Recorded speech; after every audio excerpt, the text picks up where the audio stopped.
Vengeance uses disease. Yeah, but I like spreading rot.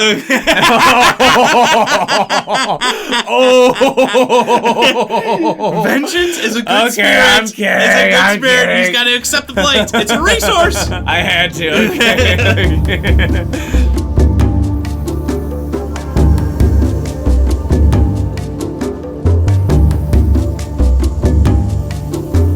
Welcome to the Kindred Spirit Podcast, a show all about the board game Spirit Island. Here we'll talk about analytics and strategies within the game, as well as a plethora of other topics that can be found within it. Today is a unique episode because we get to discuss something that we haven't been able to do in a very long time. What? A brand new spirit. Ooh! Hype!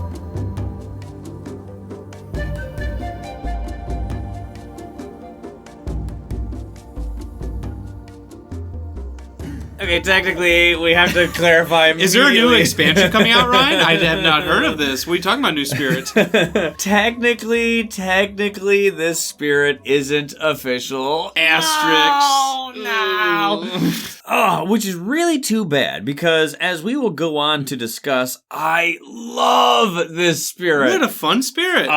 But luckily, to give you a word of optimism, I will tell you this. Although the spirit may not be technically official, the fun you can have with it certainly is. So, let us go and tell you all about Spreading Rot Renews the Earth. Ooh, what a name. Ooh, what a name. Love that. This is a mushroom spirit. Okay. Kind of mushroom, decomposition, mold, algae, like these plants that feed on death, that mossy kind of fungus spirit, which is awesome.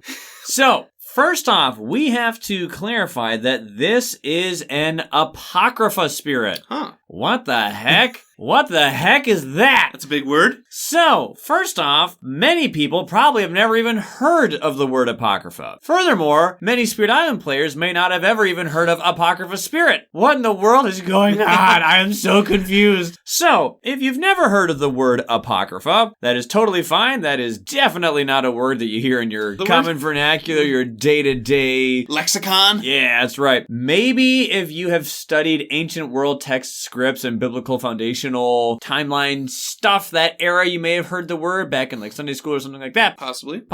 But if you haven't, that's totally fine. Apocrypha simply means a writing or a report that is not considered genuine, which is really too bad, but that's fine. Like I said, we can get over the fact that this technically isn't official. So let's go ahead and keep clarifying what in the world is an Apocrypha spirit, because I said that word as if it was an established thing. Yeah. And it actually kind of is, and I did not know that for a while. So let me go and read to you. This was news to me. Yeah, what officially an Apocrypha spirit is in Spirit Island. Apocrypha spirits are spirits designed by Eric Royce, but they're not part of the formal Spirit Island canon. You can think of them as kind of like a fan-made spirit that's made by the game's creator. Perhaps they resonate with the established lore a touch better simply due to being created by the same person. The following things are generally true about Apocrypha spirits. They have had vastly less design or development or playtesting than other published spirits. They are permitted to have more thematic and mechanical overlap with canonical spirits than what canonical spirits might usually have with each other. They are not in playtesting, so reactions to or stories about playing them are just as welcome as for any other spirit. But playtesting data is not desired, and there's no specific plan to develop them any further. They do not restrict future design. Small or large portions of them could make their way into canon spirit design someday.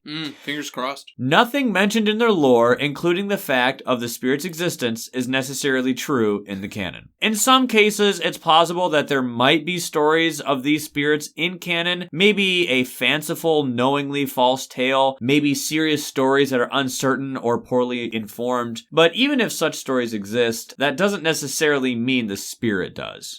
Unless someone chooses to commission or donate artwork for a spirit, they're likely to have no art or whatever public domain / Creative Commons art Eric can scrounge up. So any art that is on there, the imagery that is used that's tangibly relevant might just be from a website or a Google picture that they found somewhere. Okay. The back of the spirit panel should list the circumstances of the Apocrypha spirit's creation and whether / when it is okay to spread them around. The norm for spirits created in collaboration with fans at an event is to be given first to those fans, then a bit later to the Spirit Island community at large. Many thanks to the publisher Greater Than Games for allowing this. So, Eric, you don't need to make fan-made stuff. You're the creator. If you want, you don't have to do this. You know that, right? Yeah, if you want to do this, if you want to do this, make the spirit, buddy. In this specific spirit's case, Spreading Rot Renews the Earth, this is an Apocrypha spirit made by Eric Royce with the audience at ExtraCon 2021. This was a spirit that was made by a group of people. That's kind cool. of. So there was Eric and a few other people at this conference who kind of made a publicly influenced spirit, which is actually kind of cool. Mm-hmm. So this spirit has been under wraps for a while, and one thing that's very cool, something I'm incredibly grateful for, is Eric allowed us to have early access to this spirit, which was really cool. That's one of the things that we referenced a few episodes ago when we said, hope you like mushrooms. We were referencing this, so Not this the was drug. a fun little... yeah. We don't need any psychedelic edibles here on Spirit Island. Nope.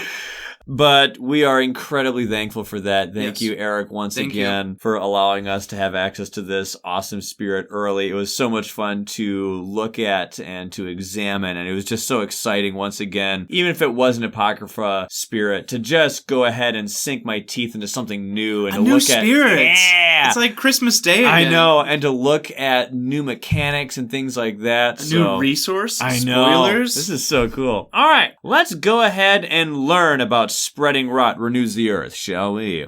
Upon death, wood and flesh alike decay and return to the land, leading to further life as a part of the natural cycle of renewal and fertility. The remains of a single tree will feed a myriad of mosses, molds, and fungi. The body of one large animal makes a banquet for insects and, indirectly, the soil. Spreading Rot Renews the Earth is one of countless spirits which partake of this cycle. However, it's somewhat more aggressive than most about acquiring nutrients for the earth and building up massive mats of choking fungus. The Dahan appreciate its place in nature, but try to keep their distance from where it is most active. The invaders are not so lucky. Ooh. Setup. Put 2 presents and 1 disease on your starting board in the highest number wetland. A disease user? Yes! Step aside, vengeance. Well, Vengeance is a disease-using blight user. They are more aligned with blight than they are disease. They use disease for targeting lands. So the play style of Spreading Rot is as follows. This is a bit of a messy spirit. It wants to splatter either disease or wilds everywhere, but those tokens get removed by invader actions. And it's going to want to stockpile its unique resource, Rot, but it doesn't keep that resource all that well. You can gain and spend or lose Rot in lots of ways. Paying close attention results in a intricate and finicky stockpile management game. However, playing more fast and loose works out as well, but it incurs some inefficiency and missed opportunities you could have had. Pick your style. So, the complexity is regarded as moderate if you're fast and loose, or high if you're careful. How'd you feel playing it? I can agree, I suppose. I would say comfortably high. Okay. I would comfortably say high. That minigame for me wasn't so bad, but I could tell that I was rolling with a complex thing pretty well. Like, this is something that's going to be pretty finicky for some players, I think. If Wildfire is considered high, then yeah, this is high. Because I don't see Wildfire like that correct. intricate or difficult. I also look at Wildfire pretty simply. I look at Mist pretty simply. Right. Yet, if those spirits are considered high, then this one would probably be high as well. Definitely. Summary of powers. You actually have medium offense, low control, low fear, very high defense, and high utility. Nice. Tokens of use, wilds, and disease. Oh, yes. More wilds. Yes. More disease. I've been craving for another wilds token user and a disease token user that wasn't tied to blight. Unfortunately, it was an Apocrypha spirit, but that was okay because, like I said, I'm having so much fun with this spirit, and the fun that is gained with it is what truly matters. So not maybe, technically whether or not they're official or not. Maybe the spirits in its entirety won't make it into an expansion, but Maybe aspects of it will, Yeah, or parts shadows. of it. Yeah. I see what you're doing. Something of it will. Right. Some mechanics, some things of this spirit will make it, perhaps. It Maybe. would warm my heart if it did. I love the way this spirit uses wilds and disease. So let's go ahead and get into it, shall we? The special rules. I'll read the first one. It's called Slow Cycle of Death and Rebirth. You have a resource called Rot. To track it, you spare wilds or disease tokens. During time passes, lose half of your Rot, round up, and gain energy equal to half of the Rot you lost, also round up. So this is really interesting. This is the third spirit to have yet another resource. Third, because Fractured Days uses time, and Serpent Slumbering Beneath the Island needs to deal in Absorbed Presence as a limit. Now that one's a little bit less of a resource, What I'll about grant. Ocean, Ryan? They track invaders on their little board area, the drowned I guess they have a pieces. mini game. I Kind guess of. you could say that. I don't know if that's a resource, but they just have like the drowned pieces. I feel it. I see what you're saying.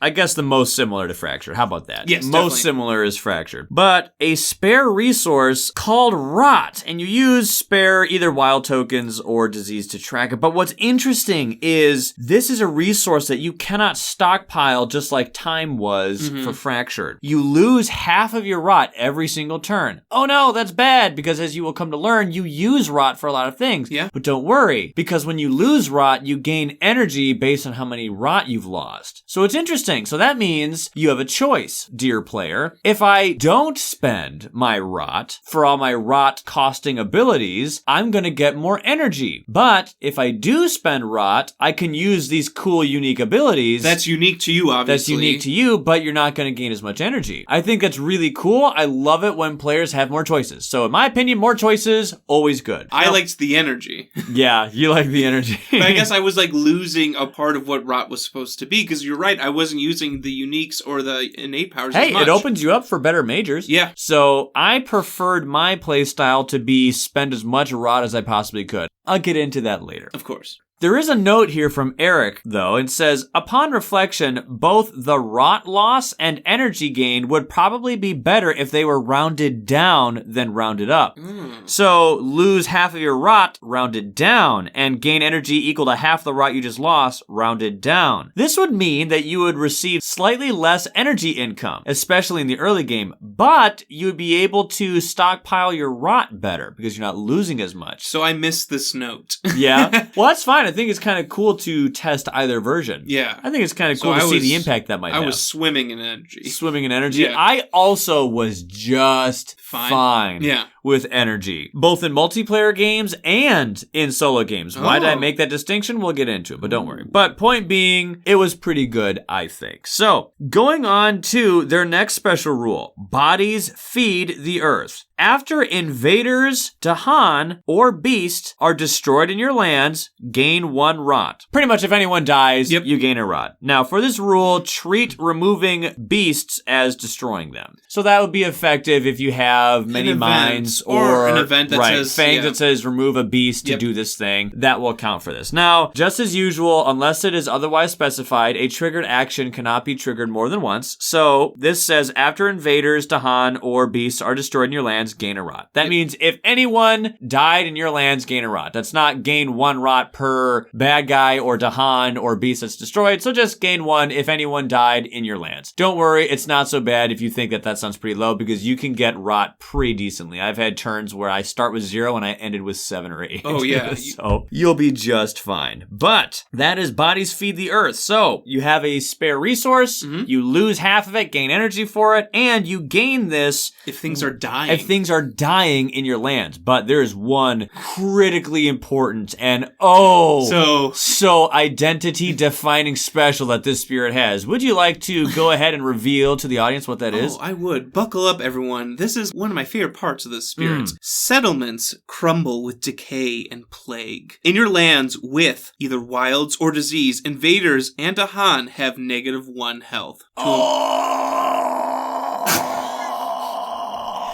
It's rain and mud suppressed conflicts, ultimate, happening all the time. England who? Who cares?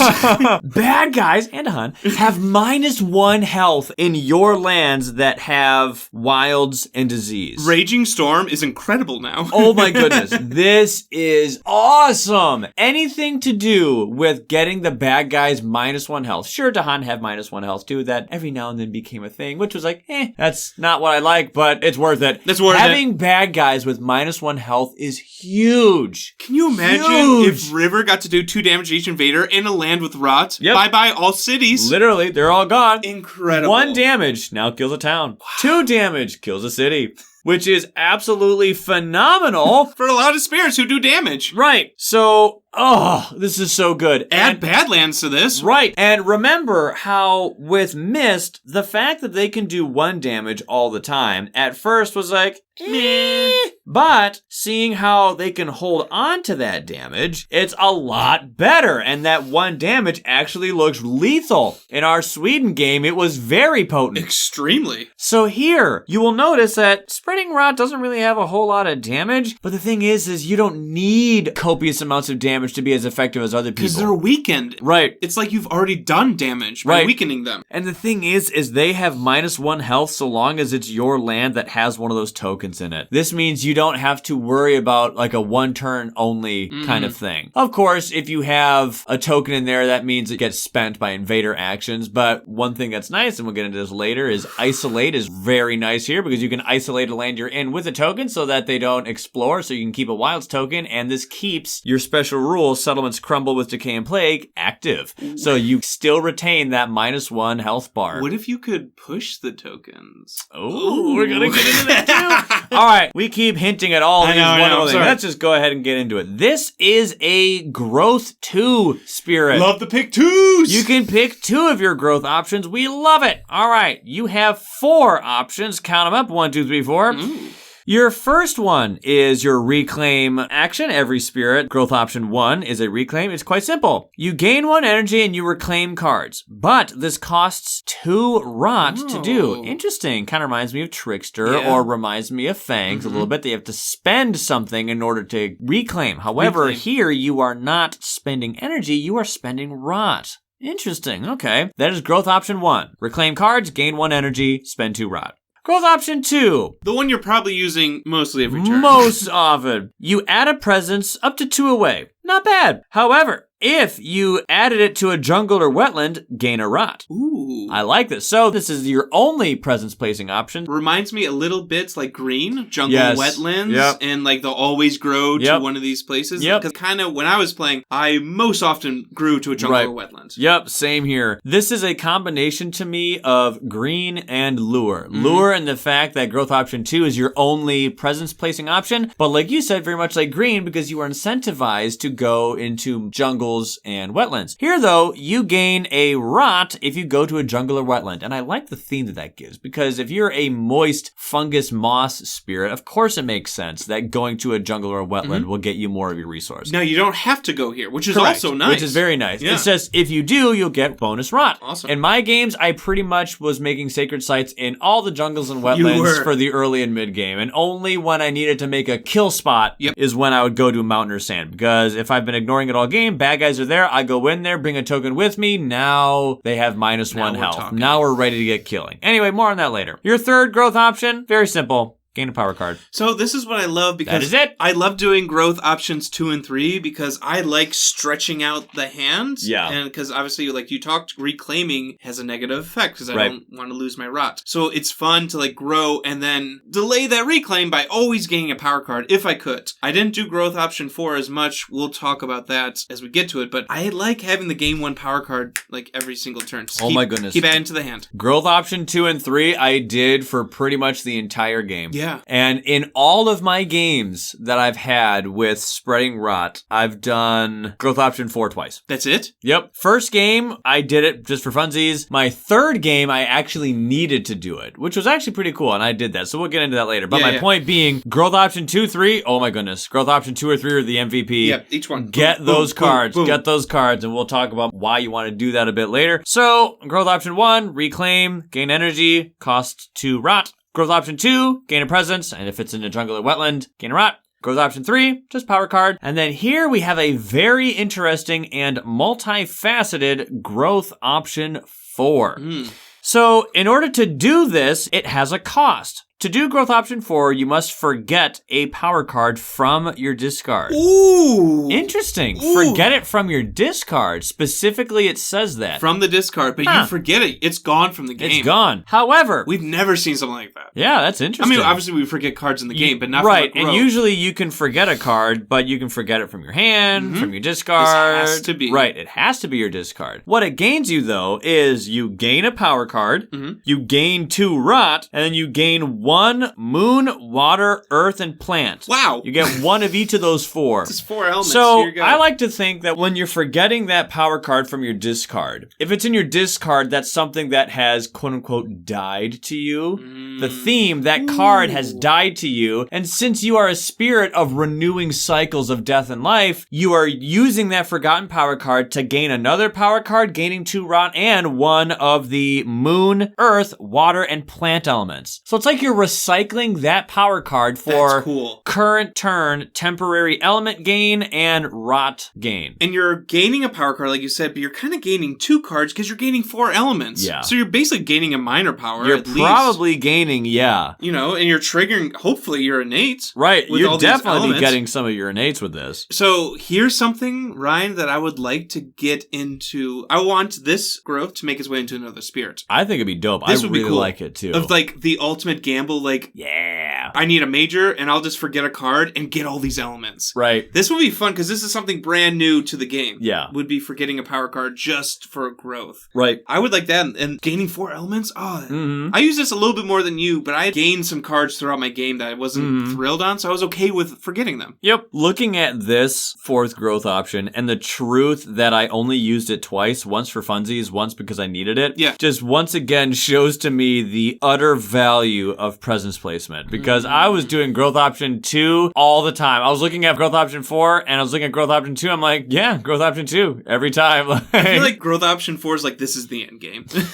Yeah, unless you really need it. One thing that was great for me was I like to do growth option 2 and 3 a lot. And by doing so, you're going to have a lot of extra power cards. So on the turn that you cannot reclaim because you don't have enough rot, go do growth option 4, get rid of 1 of your power cards that you probably don't need. Now you gain 2 rot, so then you can go spend that 2 rot immediately to do your reclaim action. Now you got them all back. Now we're thinking. There you go. So now you can go ahead and do growth option 4, and that was what happened when I needed it. I had 1 rot, and I wanted to reclaim, but I couldn't. So I'm like, you know what? I need to, and I need a new card anyway. I'm not using this old one. Let's just kick that one out. Bye, thank you. And then I was able to get another power card, 2 rot, and it was a decent spike. Yeah. But this spirit doesn't have any energy spiking actions. Ooh. I didn't notice that. Good point. But that's fine because you don't need it? Right. Because you have cards that can gain energy. You have a special rule. Right. Yeah. You have a special rule whose functionality is giving you energy. Exactly. And you have a choice if you want to spend your rot during your turn to get access to cool abilities or save it. Save it so I can get more energy. There's your energy spike. I love that choice. I think that is so great. I love the way that choice is manifested too. We're already discussing like how many different builds you can have in the spirit. And that's what's so cool. know. There's so many different avenues to go down. I know. And we've only so talked about great. the growth options. Right. So let's talk about the tracks. What do we start off with? The tracks. For the energy track, you start off with 2 energy. I've been playing a lot of shadows. Yeah. What a boon this is. Starting with 2 energy. With 2 energy. That's so nice. And 1 card play. Yes, 1 card play. Yep, that's fine. But 2-1, that's great. Yeah. I've honestly gotten used to like, okay, maybe playing 1 card on the first turn, but like stockpiling energy or something. So just having the 2 energy just like that, amazing. The next one on the top track, energy track, you get +1 rot and a water element. So it doesn't give you more energy. An element and you get a rot. You just straight up for the rest of the game in the spirit phase, you gain a rot. You generate 1. I think the listeners starting to catch on like, oh, maybe rot isn't that hard to obtain. Yeah. Also, although just like you said, it's not an energy gain, it's a rot gain, gain. What's cool is getting a rot could be energy, could be a cool ability. It's your choice how you we'll use it. We'll get into that, but yeah. On the plays track, it jumps to 2. So we go from 1 to 2. Your first upgrade on the trays is 2. So nice. That was my first growth when I would play Rot, was go straight to 2. Another reason why this spirit reminds me of Lure is because every single time you upgrade, it's a change in stats. And you love that. I love that. You don't? I do like that. Yeah. When you get another presence out and your plays or your energy track stays the same, it's... Did you ever go through, like, which spirits always had upgrading? Because you said a long time ago that you were going to, like, take a look at everyone's boards. I did, and... Yeah, I forgot. Okay. I need to go do that again. That'd be interesting, because I'm like, there's not a lot. No, that don't. I got you, fam. There are 9 spirits who have their presence tracks orchestrated in such a way. So out of 24 spirits, that means a little over a third of the characters in the roster have this. Those spirits are Lure, Stone, Volcano, Downpour, Wildfire, Mist, Serpent, Finder, and Starlight. There you go. Back to you.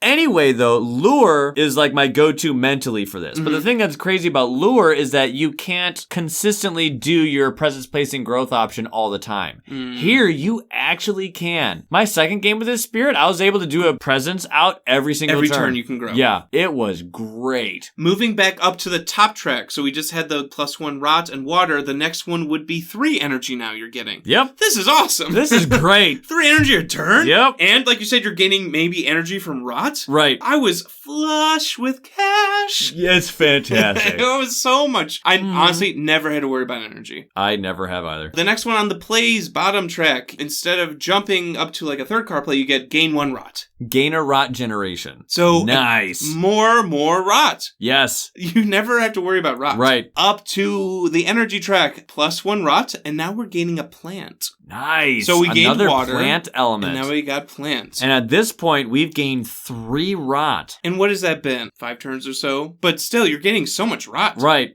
All right, back on down to the plays, we get to the third card play. Yep. So when 1 card play, 2 card play, gain a Rot, and now a third card play. Which one of my games never got to. Really? You went top track? I went top track. Well, a little bit of hybrid track probably. A little bit of hybrid. I'm guessing you probably grabbed that Rot. I grabbed the Rot, never got to 3. Gotcha. But you can do a lot with 2 card plays and all the elements. Yeah, seriously. All right, back up to the energy. You get plus another Rot. Another Rot. But also gain an Earth. An Earth element. So it's becoming more of like an element track, kind of like Downpour. Right, you're getting a lot of resources here. You're getting energy, you're getting Rot, which can be used as energy, you're getting a ton of elements as well. Oh, it's amazing. All right, back down to the plays. After the third card play, you get a moon. Moon. It's just like you're saying. Look at all these elements. Well, look how many elements you're getting. We have water, we have plant, we have earth. Now moon. Wow. How many elements is this? There's more too. Don't worry. I know.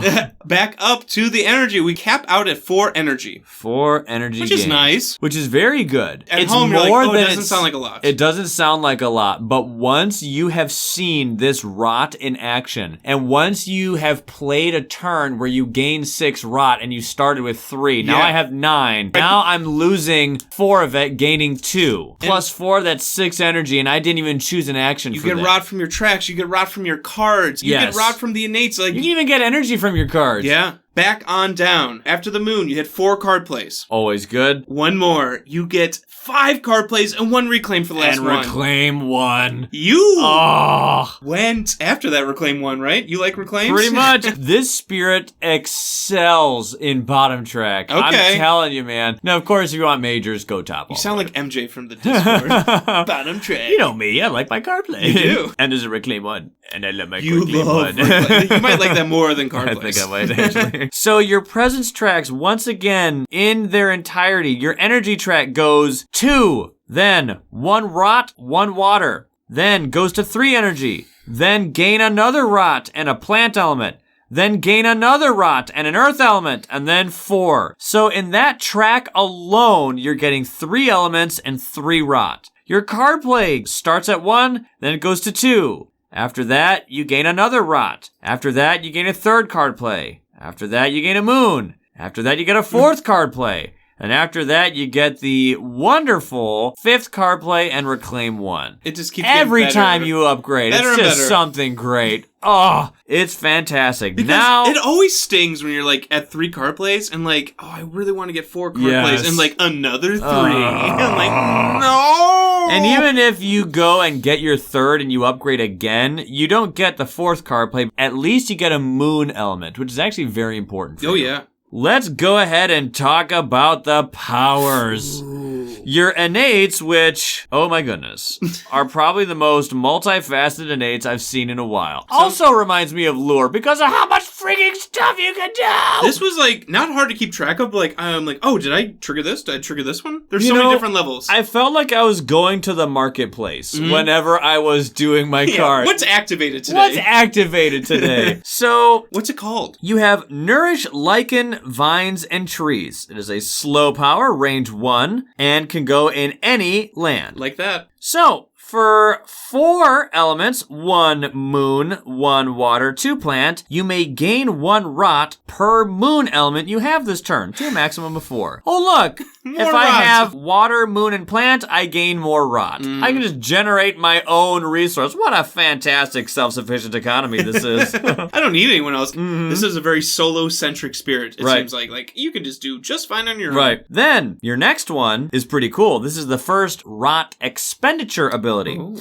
If you have 1 earth and 2 plant, you may spend 3 rot. If you do so, if target land has no buildings in it, remove a blight. Ooh, blight removal capabilities. Removal. What? Fun, yeah. And this isn't even the only one either. So it costs 3 blight and some elements, not a whole lot. You only need 3, 1 earth, 2 plant, to go and remove a blight. Nice. And remember, this can be in any land you can remove a blight. Right. No restrictions. Right. Which is difficult to do. Right. I love the choices and the capabilities this spirit has. Then, next, at level 3, if you have 3 plant, you have access to the next ability. For 1 rot, you may add a wilds token. Wow. I like it. I love it. I like it. Costs a single rot. Sure, you need to have 3 plant, but that's okay. You have access to plant, both in your 4th growth option, on your energy track, and all of your cards, except for 1, have it. So that's pretty easy to get. Last but not least, if you have 8 elements, 2 water, 2 earth, and 4 plant, you can remove a blight. Does it have to have buildings in it? It just says remove a blight. Wow. So this one is an upgraded version of the other one. If you have more elements, you can do that first one where instead of just doing 1 earth and 2 plant, it costs 2 earth, 4 plant, and 2 water, but you can remove a blight regardless of who's there. And you're not losing rot to do it. Correct. It just straight up happens. That's nice. One thing that's crazy is since these all have various amounts of costs, they do not have to be in any order. Yeah. It's just like, hey, sweet, I have enough for this one? Cool, done it. You have enough for that one? Cool, do it. Yeah. So, like I said, I feel like you're going to marketplace. All right, let's see what we got here. What can I do? I can add a wilds. Oh, and remove a blight. It's nice. so great when you trigger, okay, I got 1 and 2 and 3. Sweet. Sometimes it's like, well, I did 4 and 2 and 3 and it varied, not for 1. sure. Yeah, it's crazy. It's fun, though. The next innate is called Spread Choking Death. It is also another slow,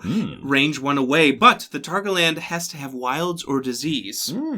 That is So, interesting. a little more restrictions, but you'll see why soon enough. For 2 moon, 3 water, and 1 animal. Oh, animal. So now you're using, count them, how many elements? 5! 5! This spirit uses 5 elements. So we talked about this. When you're gaining cards, usually your spirit uses like 3, it's 3 so elements, easy. maybe. Like, Oh my goodness. lightning, I want a fire and air card. And you're kind of like, you don't have a lot of options. But with this one... Sun, air, and fire. Those are the only ones you don't use. So, out of picking 4 cards when you're gaining a new power, you're probably going to get an At animal, least or a water, 1 or 2. or a moon. Gaining elements was so nice. Seeing how you have literally more than half of the elements in your use.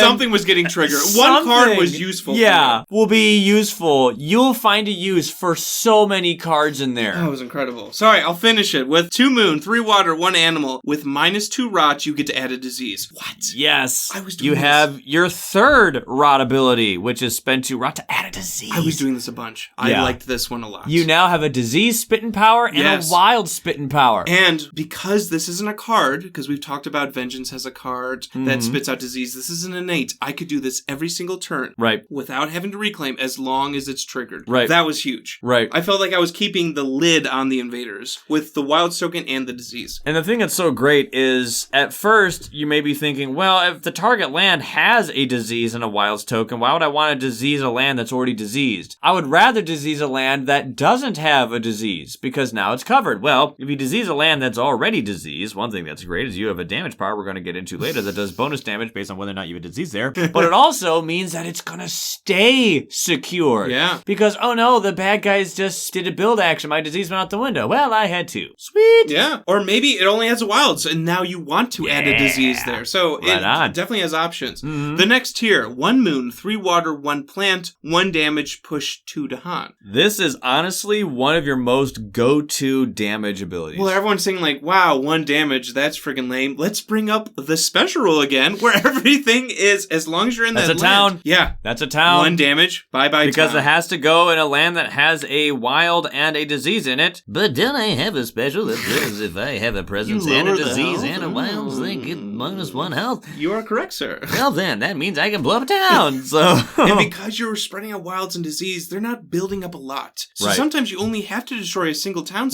somewhere. So what a unique blend of prevention with wilds and disease Yes. with throttling bad guys. Yes. But you also have surprisingly high damage for the lack of damage cards you have, because even if you have piddly amounts of damage, they have -1 health. I like that as well. Oh, your fingers in so many pies!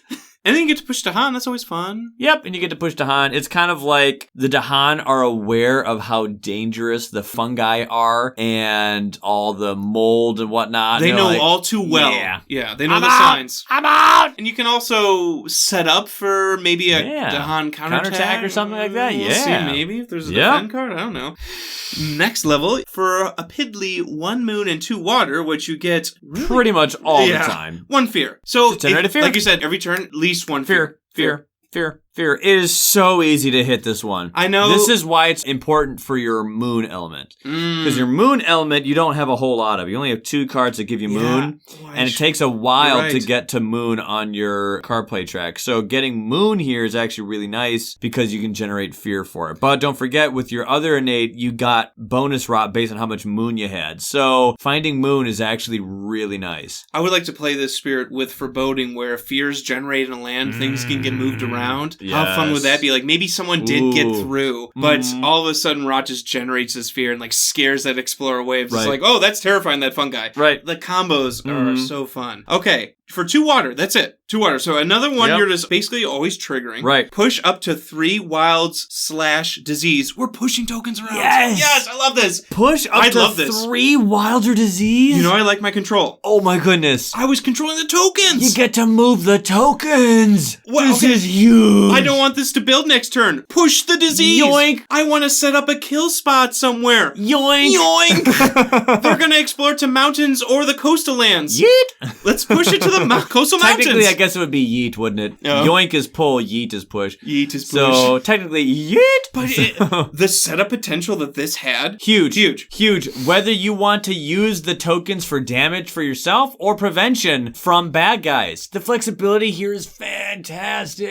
Because sometimes we have games, we just had a game like this, where there's like a non-beast user in the game, and there's just a beast in that jungle that sat there all game and didn't do anything. Right. And it's like, oh, none of the events got to use it. The beast did nothing. I know you can't move beasts, but you can move tokens, so they are useful to you. No joke, I've gone and in each of my games, my original starting disease in land number 2 was not used on that land's build. I was like, I'm going to grab you and use you now. Like, Push it somewhere else. push you over here, make use of you pronto. Yeah, Which love is fantastic. And remember how I said wait a minute, you can only add disease in lands that already are diseased, but I want to place disease in lands that don't have disease. Don't worry, fam, because you can just go and be like, yeet, and push it into a land where you did want it to go. So that's where I had such fun with the spirit, was like this setup of laying out the board how I wanted it. Yeah. I would, like you said, add a disease, I'll push it here. Or I want this wilds to go here because I'm going to do damage over there. That is the 4th thing that you've discussed with this innate, and you're not done. Not done. Last one. The 5th level. For 4 water and 3 plants, -4 rot. Yes, another rot ability. Repeat the power. Oh, What?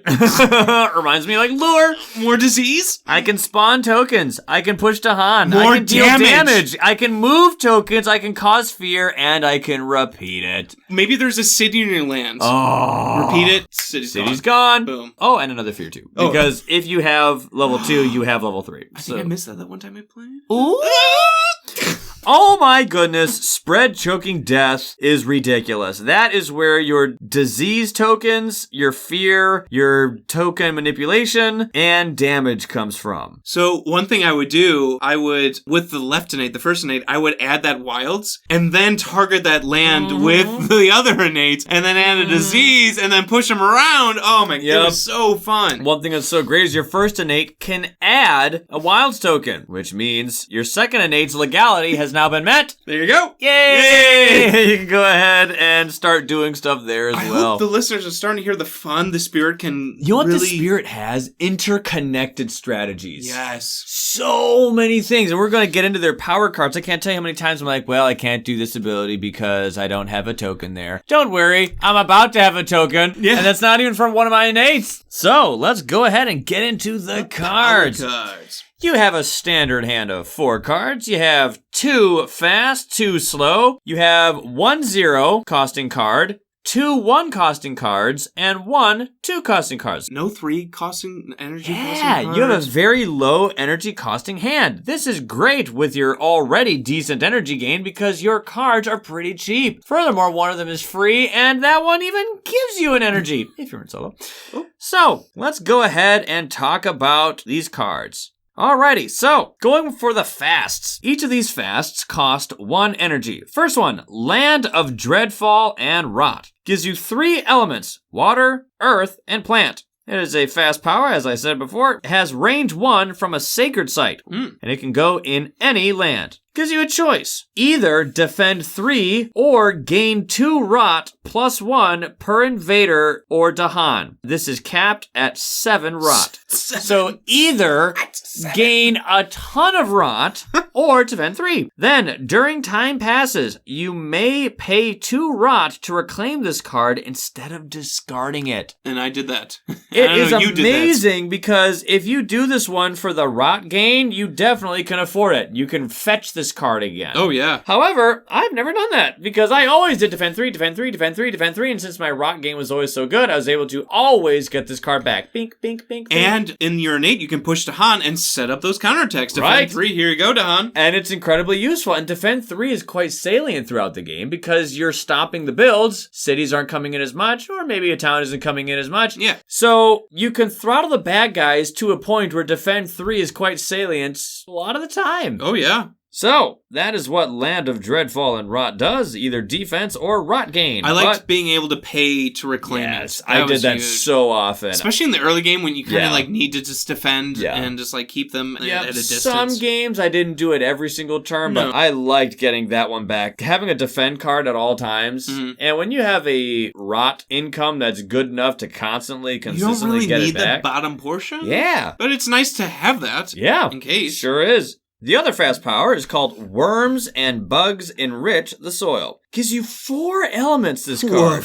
Gives you moon, a very coveted moon, water, earth, and an animal. So, moon is very rare for you, and animal is very rare for you. There are only 2 cards that give you either, and this is one of them. Once again, it has the exact same stats as the last one. It's fast, range 1 of a sacred site, and it can go in any land. And it says this. After the next time invaders are destroyed, add 1 wild or remove a blight. Wow. This is really cool because bad guys are going to be dying all the time, especially when you have defend 3 and there's a Dahan there. Yep. Boop, someone died. Then this means that you get a bonus thing that happens when bad guys die. Remove a blight or get a wilds token. So it's kind of creepy, but also kind of dope. Yeah. The blight removal and the wilds token, which regardless of which one you picked, is being funded by the body that just died. Yikes. The being that just expired is now being used, recycled, go green, for or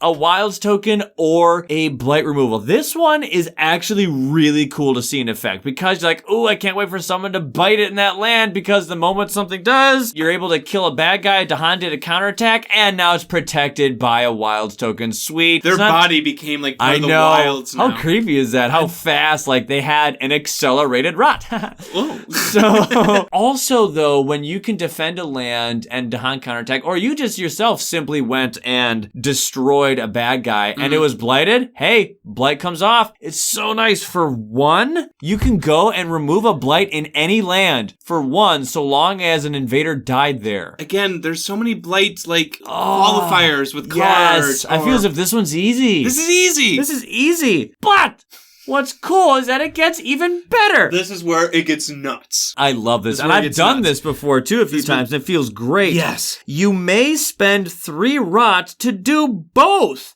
Add a wilds and remove the blight. If you do this, generate a fear as well. Oh, come on. 3 rot, chump change. I did. Yes, I also did this. It's Chump incredible. change. Oh my goodness. 1 explorer dies. Well, that's a fear, remove a blight, and spit a wilds token. There you go. What? Insane. Wow, for 1 energy and 3 rot, but still. Wow, that is fantastic. And the thing is, it says after the next time they're destroyed. So even though this is a fast power, this can resolve later on. True. In the slow phase because it says after the next time. So this means this is a blight removal card that could remove blight in the fast or it can remove blight in the slow, depending on when that damage came in. Ooh. And you know me, I love it when you can go ahead and add a wilds token or a blight removal in the fast. Yeah. And this can do literally both. The only thing that's contingent is that you have a fast damage or someone on the team has a fast damage and there's a bad guy there. This is just the best if there's a lone explorer somewhere. I have a question for you. What's that? Let's tease this out. Okay. So there's certain powers in the game. Concealing Shadows, Finder has a power. Same with Stone, where you protect the Han, but not the land. You protect like 2 Dahan, or for Shadows, it's all Dahan during the next Ravage. So say Dahan are protected, but the land blights. They fight back and kill someone. Kill a bad guy. Does that then remove that blighted land? If you had worms and bugs enrich the soil on that spot. Yeah. This card's insane. Because an invader died, so you get to remove a blight. That's awesome. Or spit a wilds token. I would choose the blight in that circumstance. Or if you have enough rot, do both. Do both. Yeah. So Love this card. it's so great. And it feels so awesome. Because, you know, in this game, whenever they put a blight down, you're like, man, they're gaining an advantage. But the thing is when you put a wilds token, you're like, haha, I'm keeping a preventative lead over the bad guys. Oh, and I removed a blight. And they just died. Yeah. Feels like your advantage is being gained. Again, you're not doing like a ton of damage, but you feel powerful. Yes. Does that make sense? Oh, totally. I've had it where in the slow phase, I destroyed a bad guy, but they had blighted that very turn. Yeah. And I killed a guy, got my revenge, put a wilds token, and removed the blight that he just placed. Just like that. It's like nothing ever happened. Ha! It's So, incredible. like, so much death and recycling happened in, like, the span of a single turn. Their slow powers, they have 2 of them. So, the first one is called Infesting Spores. Costs 2 energy. It has a fire. That you don't need. Hey, every now and then it's just fun to, like, figure that out. That's true. Right. Maybe with a major, you might end Right. up needing it if you pick Right. up a major or something. Every now and then when you're playing a spirit, you're like, I don't need this. Why is that there? Of course, it's fun to find a major later in the game that does coincidentally use it. Like, hey! As like a river player, I think it's like Boon of Vigor, you have a plant. I'm like, Right. I don't use this. That's fine. Okay. I'll use the water for it. Think it's erupt with every touch of breeze? There you go. All Hey! right. Now I need it. Yep. All right. Infesting Spores is 1 fire, 1 plant, and 1 animal. And your other animal. yeah, love That's important. That's the only way to add disease from your innate. You need that. Yep. All right. From range 1 away in any land, add disease. Add a disease. That's So incredibly useful. By the way, this spirit officially now adds more disease than vengeance. You just gotta keep rubbing that in, huh? Technically, I suppose you can say vengeance has The growth. can add one when they die, but And a growth. okay, fine. But this is an or. You can add a disease or 1 damage. If disease is present, plus 1 damage. I like the fact that it's 1 damage period, but then it's a 2nd damage if there's a disease there. Because it is so great to have at least 1, because you need damage with this character. Yeah. You can prevent a lot, but when you're preventing a lot, you'll see there are times it's like, okay, well, I'm preventing stuff and I feel great that I'm preventing stuff, but I need to do damage at some point. Sure. Here. So You having can- access to that is You can't nice. plug all the holes. What's nice, again, you can pay 5 rot to do both and generate another fear. Oh! You can do disease and damage and plus 1 damage. Now, this is your nuke. As silly as that sounds, this is your nuke. Yeah. 5 rot. That is a lot of rot. Now we're talking, yeah. a little So expensive. this, for me in my games, I've done this card a lot, but I've only done both of these choices maybe 3 or 4 times. I have not done it But both. each time it happens, it's a big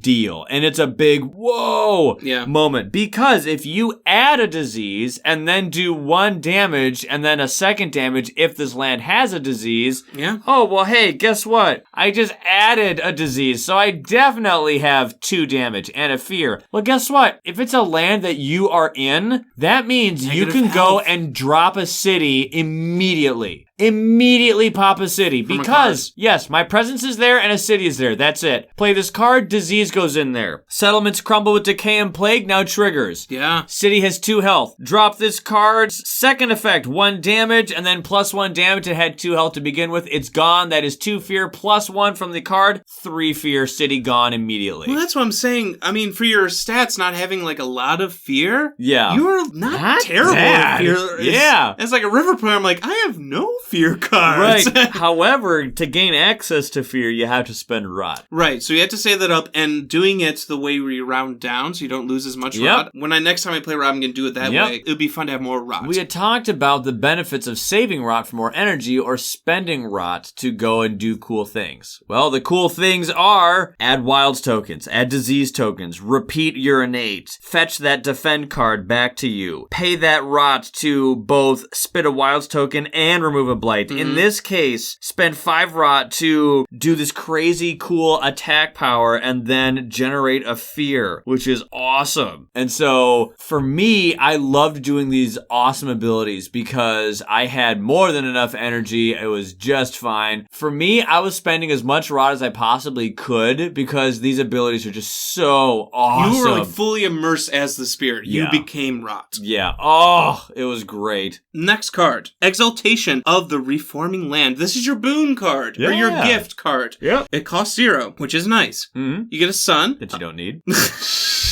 Sorry.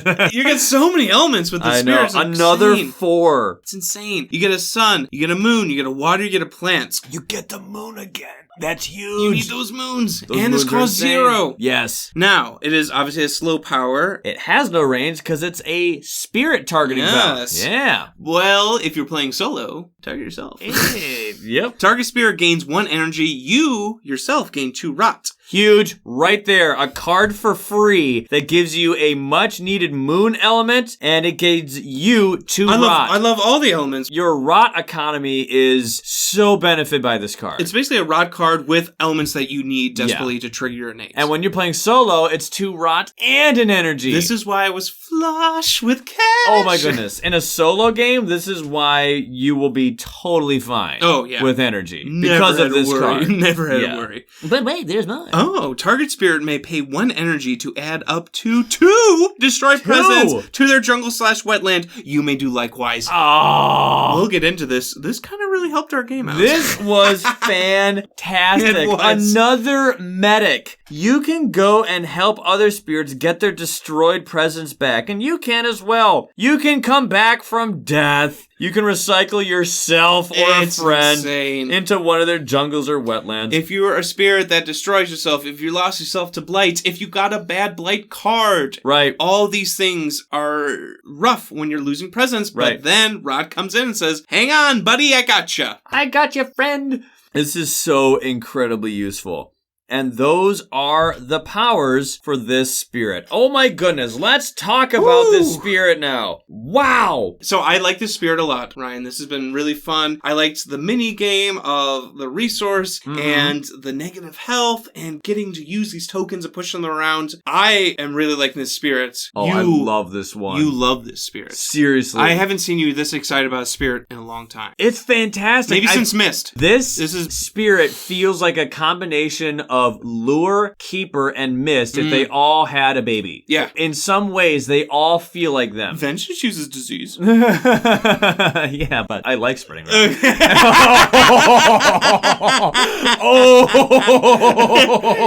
Vengeance is a good spirit. I'm kidding. It's a good I'm spirit. kidding. He's got to accept the blight. It's a resource. I had to. Okay. Never miss the opportunity for a good joke. Okay. All I'm saying is this has been a really fun spirit, but it's cool to see you just like totally engulf yourself and you clicked. Watching you play Rot is so fun. The reason why I felt as if it felt like Mist is because we have yet another spirit that does something during the time passes phase. Yes. So far, Mist is the only official spirit to do that, but this was yet another. So for me, it was not difficult at all to remember, okay, I have something coming in, let's go ahead and do that thing. I did have to remember that once or twice, like, oh yeah, I get to gain energy here. Yep. Then the bad guys having -1 health, that kind of reminds me of Mist. Now, Mist says that bad guys can't heal. So that's not exactly the same, but you can, in a way, acquire the same effect. Because if someone has 1 health, even if they're a town, because you damaged them 2 turns ago, at the moment, they have 1 less health. Sure, it's not because the ability is the same, but you get the idea. And that way, they felt the same. Because you're spitting out Wilds tokens, you feel like Keeper, to me, and the fact that you have such great prevention, and I think this is where your defense is going to come from, that's listed. You have high defense, and that's because, although you have 1 defend card, that defend card can come back and again and again and again, but you're preventing things from happening. And that's a defense.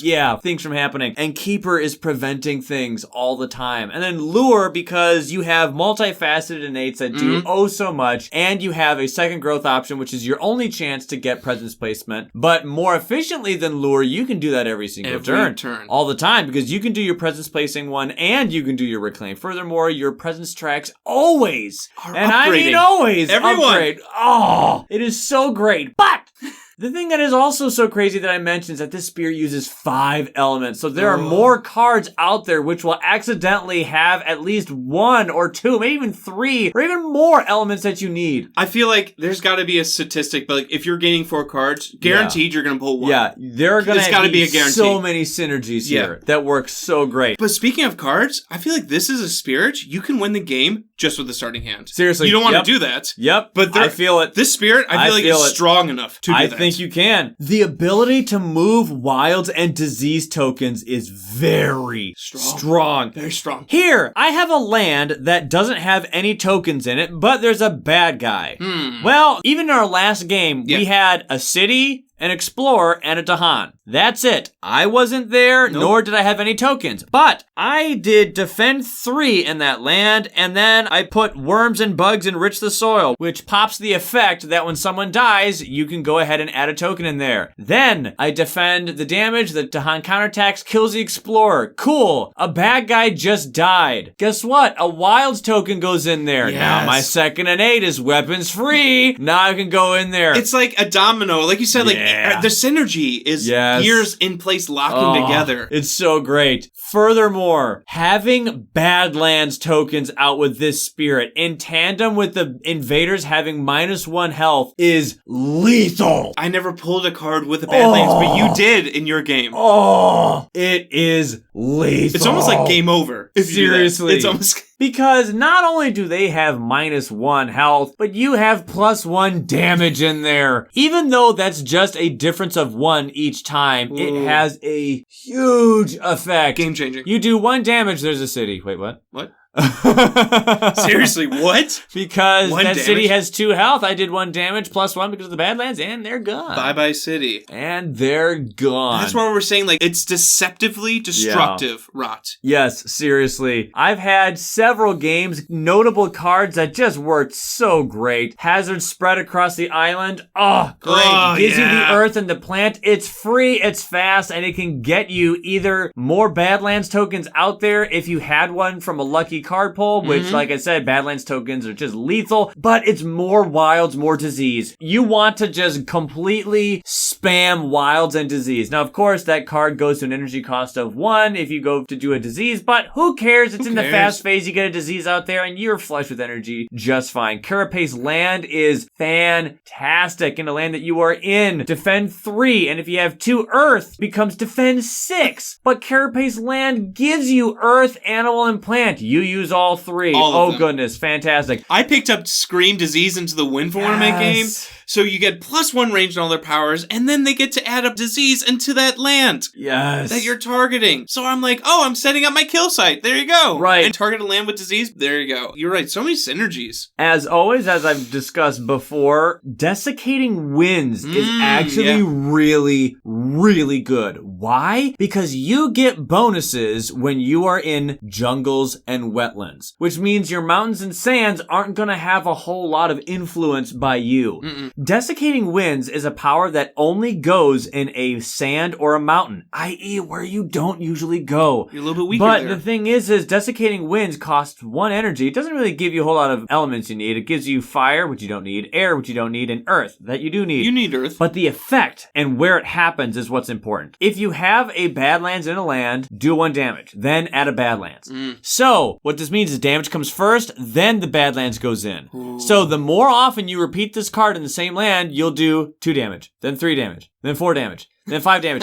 The more you go and use this power in a certain land, the more damage you will deal with this. Those Desiccating Winds pick away at whoever's in there, and they get more and more dangerous as time goes by. The reason why this card is good for you is the same reason why I love this card for green. Because green likes to dwell in jungles and wetlands. Jungles and wetlands, which means your mountains and sands might have a few more bad guys. Now, green has some attacks against buildings that are in mountains and sands, which is really nice. But here, though, your lands that are probably going to have more bad guys can get hit with heavier and heavier damage, and you can go ahead and use that Badlands better than someone else can, because not only do you get bonus damage of +1, but the bad guys have -1 health, which worked so great. Dark Entangled Woods is another fantastic card. Gives you 3 of the elements you need, a much coveted moon, and an earth and plant, and you just get 2 fear, and if the land is mountain or jungle, you get defend 3. Nice. Defend cards are great. I feel like there's so many cards in the minors, like any 1 damage card almost becomes 2. With Badlands becomes 3. Ironically, I actually had a few times where I was like, oops, sorry, Dahan, they died. Because Dahan have 1 health as well. Sure. So you don't want to have just 1 Dahan versus 1 Explorer. Explorer wins. Yeah. So this is why defend cards are really nice. Or you can push them. You have the push Dahan power in your innate. Yeah. But usually if you have 1 Explorer, 1 Dahan, if you're literally anyone else, you're like, it's fine. If you're this character and you have a token there,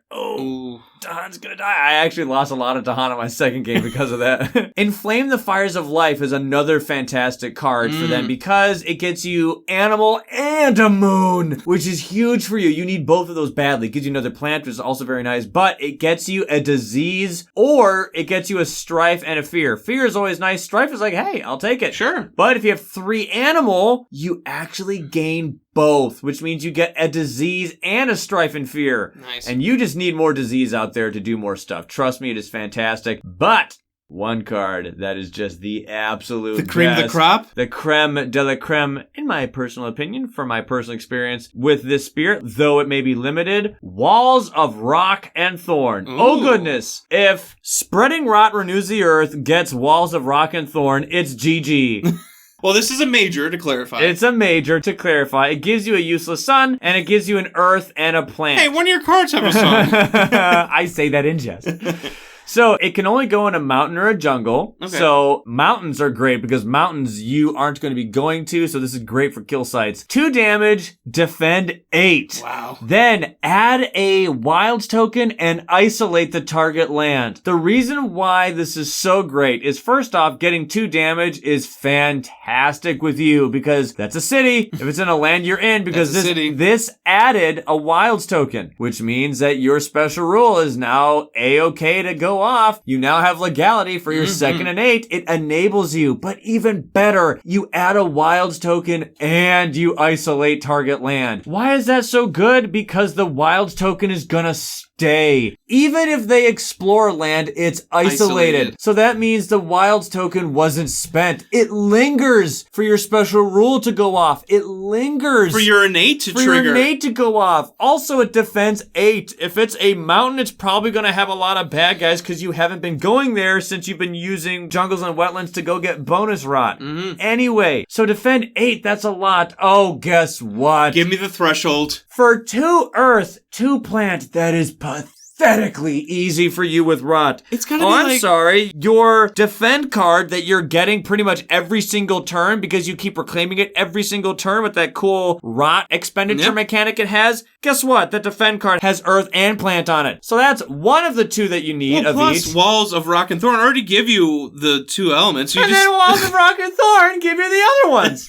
So with just those 2 cards, your starting defend card and this one, you already reach the threshold, which ups the damage from 2 to 4, ups the defense from 8 to 10, and it adds a Badlands. Game over. All the cheese it gave you before with sprouting the Wilds token, which gave you legalities for your second innate and enabled your special rule to trigger. The 2 damage, which was incredibly important to enhance that damage because of your special rule that is now enabled. The defense, which is already so high in a land that's probably a problem land to stop all the damage that's there. If you're setting up a kill site, there might be a lot of people in that land. Yes, the isolate that keeps the Wilds token from leaving. Yes. And now you get bonus damage and even more because of a Badlands. OMG.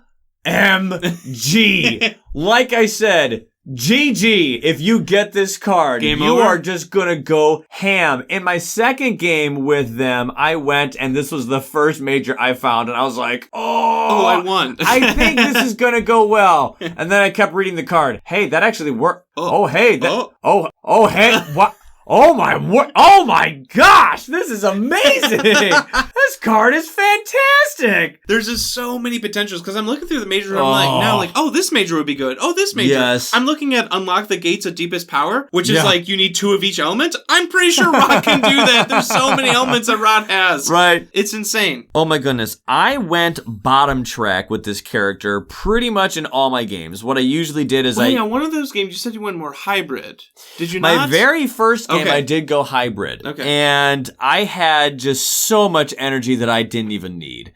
Because I guess I could have gone and used more majors. I suppose the more you incorporate the top track, the more viable you are for majors, which is fine. But I want to take advantage of that card play, which means I want to have a lot of cards. So with me, I went bottom track pretty much all the time. Were you reclaiming a lot? Because I didn't go as bottom track heavy. Yeah. Basically, I was able to go 2 or 3 turns without reclaiming. Nice. And then on the 3rd or 4th turn, reclaim. So I was able to stall pretty well because I was constantly doing growth option 2 and 3. In my second game with them, I literally never did growth option 4. It was growth option 2 and 3. Yeah. 2 and 3. 1 and 2.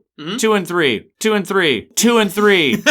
Remember, every time I do growth option 3, that is another minor I'm getting. Oh, look, that's another card that I can play. Oh, I could use that element. I can use that one. Oh, hey, and guess what? Since I have Reclaim 1, once I eventually get there, you know how awesome Reclaim 1 is? Especially if one of your cards you can kind of sort of already reclaim with the defend In a cards. way, it's like Reclaim 2. Yeah, it is. Because that card has, in and of itself, its own reclaiming mechanic, which is dope. Each one of your power cards, every single one, has a rot thing. Whether it has a rot ability or it's giving you rot. Yeah. Every single one of them interacts with rot. I think that's really fun. Again, I love this resource. It's so you fun. feel like you're just bartering all the time. I'm getting this, I'm getting that, I'm wheeling deals and whatnot. So for me, what I did, I talked about how I went bottom track pretty much all the time. Yeah. Getting that moon is clutch. Now, you'll only ever get 1 rot generation when you go bottom track. So what I like to do in each of my games so far that I've done is to gain that first upgrade on the top track, which gets you +1 rot generation and the water. That water really helps. Getting the water is great because that is helpful for your rot gaining innate. It's good for your disease spitting innate, your fear generating innate, and your damaging innate. Yeah, gotta which have is the water. really nice. Also gives me that second rot generation. For me, I was getting 2 rot from my tracks every single turn. You actually can get to 4, but that's going to require you to get a lot of top track, which I never did. Yeah. So the majority of my games, I go bottom track, and my first game I did hybrid, but I personally liked doing bottom bottom track because with all the minors I had, you don't need a whole lot of high damage majors. Like I said, Infesting Spores. Oh, add a disease, do 2 damage if you do both with that rot ability it has. That's a nuke.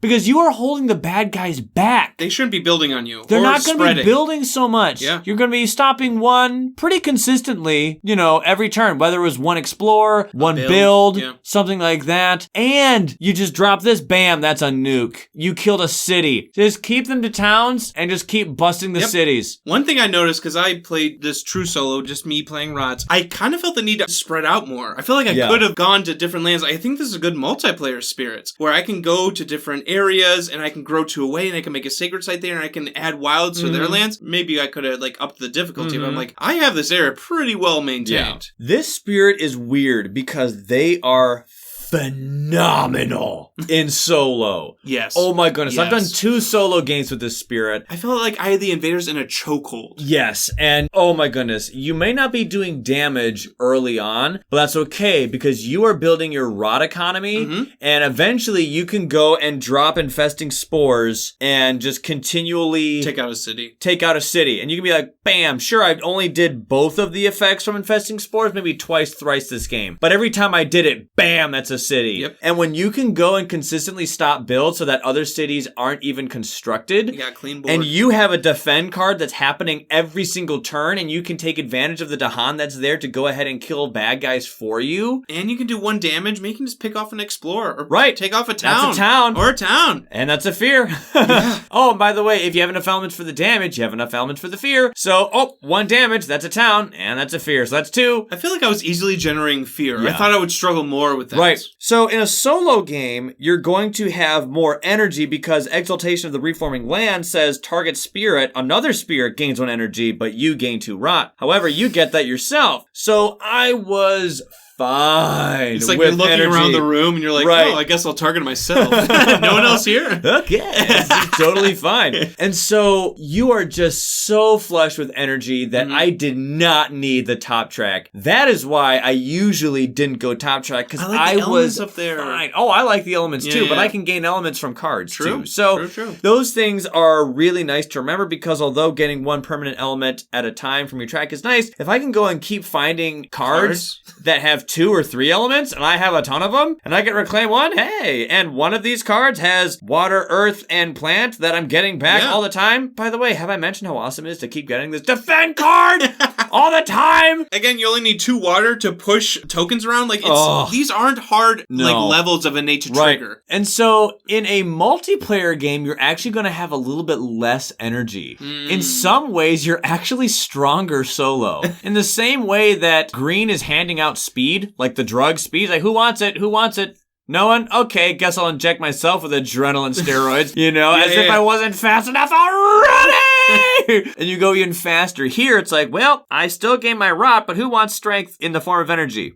No, okay, I'll take it. So that is why I was spending rot out the wazoo, because I have 1 costing card. Yeah. I have 0 costing cards. I'm gaining energy already from a card here, and then from rot already, I'm gaining energy as well. Oh, we did a game very recently where we did a 2-player game, and you played as Shroud of Silent Mist, and I was spreading rot. Oh, these spirits went together so well. Yeah, so thanks for that energy, buddy. Oh my goodness, if Mist gets that energy boost, Exaltation of the Molten Stone from Volcano is a nice, wonderful boon for Mist because just 1 energy sometimes goes a long way for Mist. And here, getting 1 energy goes a long way. But what was so crazy was in that game, on turn 3, the event card was Numinous Crisis. Fun card. Which is, you just automatically blight the land, straight up.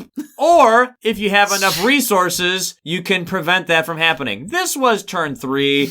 We did not have the energy to stop that from happening. Remove 1 blight per player from the blight card. Then, if the blight card is not flipped, keep removing blight until it flips. Oh, you still have blight? do it again. Or if you have 3 energy and you have presence to kill. Yeah, exactly. And we didn't have that yet. So, you had 3 energy, I did not. So I'm like, well, guess I'm doing the first one. We got to gain 3 energy per blight, so that was nice. So we got 12 energy from that. Yeah. Gave 6 to you, gave 6 to me. Oh, look, I don't have problems with energy. You were mist. You're like, oh my goodness, mist has never been so rich. I remember you're like, boy, I want to play mist. I want to figure out how to get this thing to work successfully. Here's just a stipend of 6 energy. For mist, that may as well have been like 20. It was. I'm just like, I'm set for the rest of the game. I'm set for the rest of the game, John. Turn 4. Let's go, Majors. As mist. I went mist. I have 1 damaged town, and I'm going for Majors. I played mist correctly, I think. So what was hilarious, though, is the card that we had was Downward Spiral. Again, you shuffled the deck. one. Ryan, you shuffle your deck. That's the thing. I had shuffled. I'm like, I'm going to grab from like near the bottom, not from the top. Man, hey, what's that one? Here's what's crazy, though. Exaltation of the Reforming Land. Target spirit may spend 1 energy to add up to 2 destroyed presence to their jungles or wetlands. Guess what mist is always in? The wetlands. Thanks, buddy. We're like, spend 1 energy to come back. Take it from the bank. Yeah.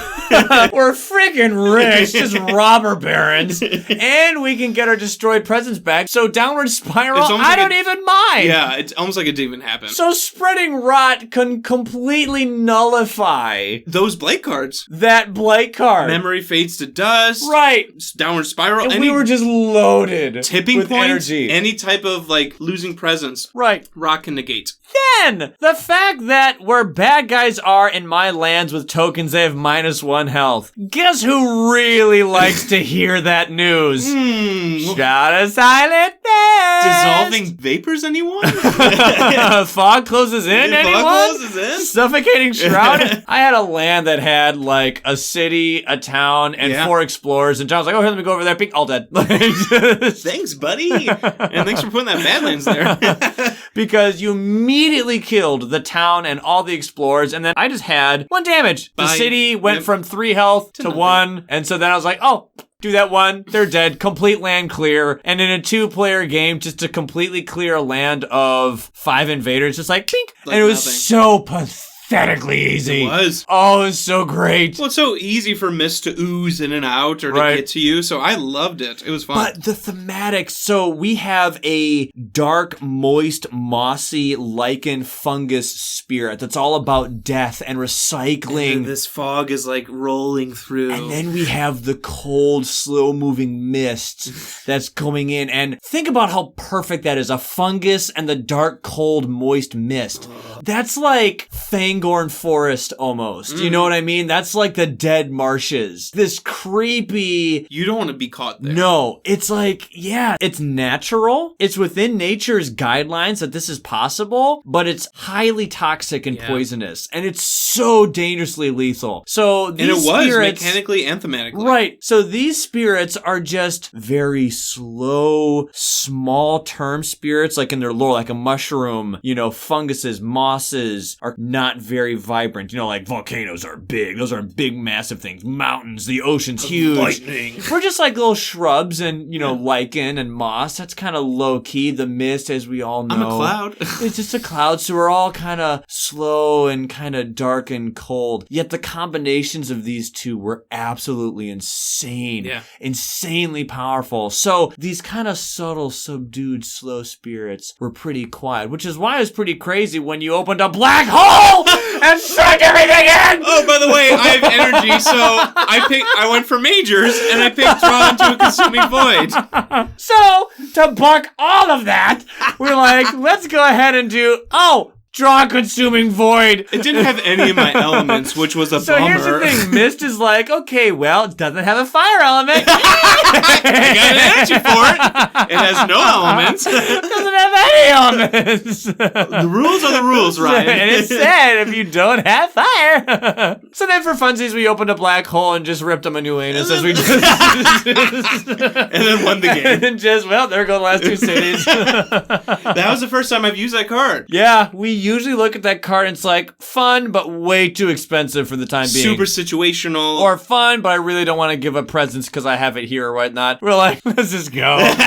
I'm never rich this early. I got the money for it. Man, that was fun. Wow, boy, Numinous Crisis was annoying in the fact that we blighted the entire land on turn 4. But the thing was, is since it happened so early, we were freaking rich. We were. Oh, and even though we had Downward Spiral, it was like, hey, well, I can bring us back. Again, you negated Downward Spiral. And it was bring up to 2 presents that are destroyed, not just 1. So even if on a turn that I didn't play that card and we destroyed another presence, I can still break even and make up for time from last turn that I didn't use it. And hey, we're back. We're fine. It's not like you had to keep reclaiming it. Oh, it was great. And how perfect is it that this Downward Spiral, this idea of death and decay of even the spirits are going away. This spirit's like, hey, that's all what I'm about. So I can recycle everything. I can recycle our own death, our own presence loss I can actually make use of, which is just so great. Again, the spirit, it seems like it can be an official release. Oh my goodness, this spirit can do everything. It's so cool. I love this spirit so much. I would keep the growth 4. That's fun. I like the negative health. Yeah, and the negative health is fantastic. Definitely moving the tokens around. Yes. Oh, the token moving. To set up where you want to. Like, I want this not to explore. Yes. I want this not to build. Yep. That was cool. Oh my goodness. Y'all, I had such a fun time with this spirit. I haven't seen you that giddy in a while. I'll be honest. Overstate just how much fun I had in the combination of preventing things, being able to bring my friends back from the dead. I can come back from the dead. I have so many elements. I have this fun little mini game that I can manage and do well. Bad guys have -1 health. Oh, there's so much that is going on, and it's all so much fun. With, like, Thunder Speaker and Keeper and Ocean, these big, bad spirits, you feel powerful. Yeah. Yep. With this spirit, I feel powerful, but in a totally different way. Yeah. And I liked that. I loved that in such a different and unique way that no other spirit had ever felt. I didn't feel broken, but I felt like Because, hey, here's the thing. One big flaw. You can no longer have one Explorer and one Dahan do a one-on-one anymore. True. 1v1s, the Dahan loses. Unless you play a defend card, that Dahan's dead. To the one Explorer. In my experience, I would highly advise you find as many defend cards as you possibly can. Because defend cards usually have plant in it. Yeah. And they usually have earth in it. You use water. that. Water too, even. You use that also. Yeah. Or sometimes even animal. Sure, These 4 elements that we've mentioned Domesticated are animals ones. go berserk! Each one of those elements are something you use. Defend cards will help you keep your Dahan alive, which is actually really nice because you can move Dahan and you can let them do damage, which you don't have access to in the early game amounts that you'd like to have. But Dahan are so great for the Worms Enrich the Soil, which allows you to either remove a blight or put a wilds token, or both, when a bad guy died. That's another thing. The blight removal You have with blight the spirit. removal, and you can so be much fast. blight removal with this spirit. It so can be much. fast you have or innate, slow. You have cards, fast or Yes. slow, any land. Yes.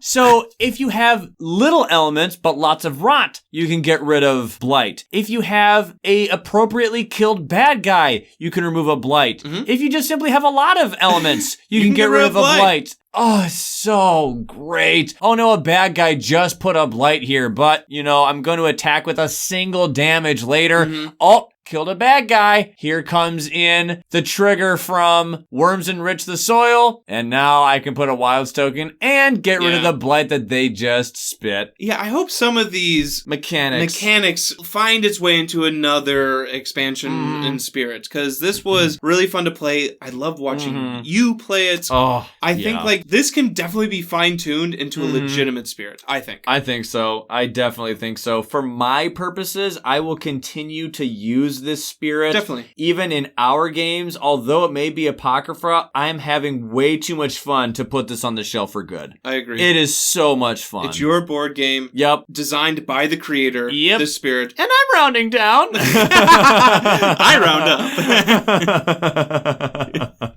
But no, play it, have fun. Yeah. That's what it's there for. And it is all available to you out there now. So go ahead and you can just have fun with it. So I almost think this spirit is even stronger in solo than in multiplayer. I think it's fun in multiplayer. I love it in multiplayer. I love it It's in very both. strong in solo. I love it in both. It feels like lure spaces, yeah. in solo. Yep. It's like, I mean, in the same way that green was very self-sufficient in solo, so is spreading rot renews the earth. hey, these plants plants, huh? Yeah. Yikes. Yep. I'm addicted Who would to have thought the plants are the plant bros that have high card play. strongest? Yeah. One fun tip that you can use if you want for your own spreading rot games that I've discovered is board A is just perfect Why is for that? them. Because you start the game with 2 presents in the highest numbered wetland. Well, on board A, that's land number 5 in the smack dab middle. Oh, it's perfect. You just simply have access to just go in any direction you want. As a river player, I know board A in that wetland well. Yes. Love that board. It's fantastic in my opinion because most often the highest number wetland is going to be tucked away further inland where you're not going to be able to cover the board as quick. So that is a fun little trick if you want to use in your spreading rock games. I found it to be incredibly useful for mine, and if you want a little bit of a challenge for yourself, maybe don't play board A. But if you want to have wonderful, easy coverage, totally go for board A. It's a good tidbit.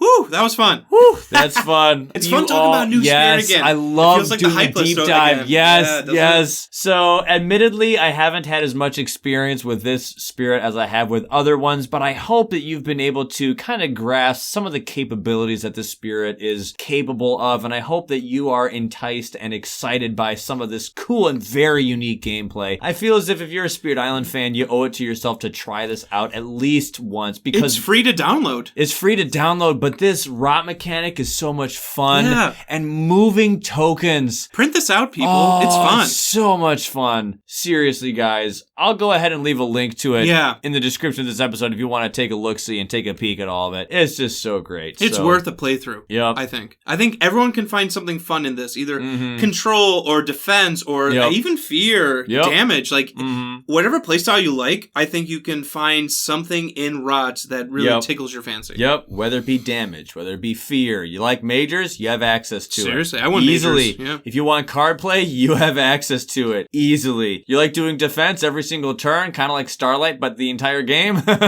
instead of just Honestly, that card, Land of Dreadfall and Rot, is very much like Peace in the Nighttime Sky, but it stays with you the whole game. You don't lose that card. And if you like a little gamble, you can go growth option 4, lose a card for good, but maybe gain something even better and get all these elements. It's so cool. Oh, so great. So go ahead. It has my stamp of approval of awesomeness. If I were to give it a rating, it'd be 2 thumbs way up. Yeah, 5 out of 5 for sure. Yep. Easy A tier. Easy A tier. Ooh, yeah. Well, I think that's all we have for now. So until next time, we will catch you guys in the flippity flip. Thank you so much for listening. See y'all.